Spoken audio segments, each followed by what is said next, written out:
অত্যন্ত দুঃখজনক, কলঙ্কজনক, লজ্জাজনক। যাদেরকে আমরা অত্যন্ত বিশ্বাস করতাম, ধর্মীয় নেতা যারা, ধর্মীয় গুরু যারা আছেন, তাদের কাছ থেকে মানুষ শিক্ষা নেয়, শান্তি পায়।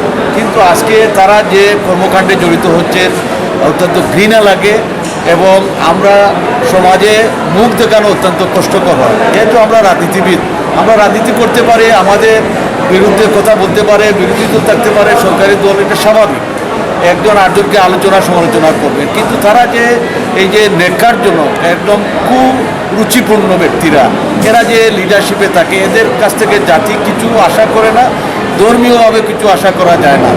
তাই তারপরেও আমরা রাজনীতিবিদ হিসাবে আমরা এটা মনে করি, এটাকে প্রত্যাখ্যান করে ঘৃণিত ব্যক্তিকে ঘৃণা করা এবং সমাজকে সামনের পথে এগিয়ে নিয়ে আসা।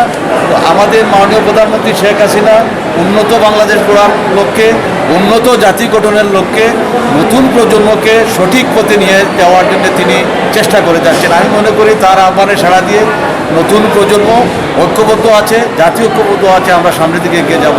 আমরা পিছনের দিকে আর তাকাতে চাই না।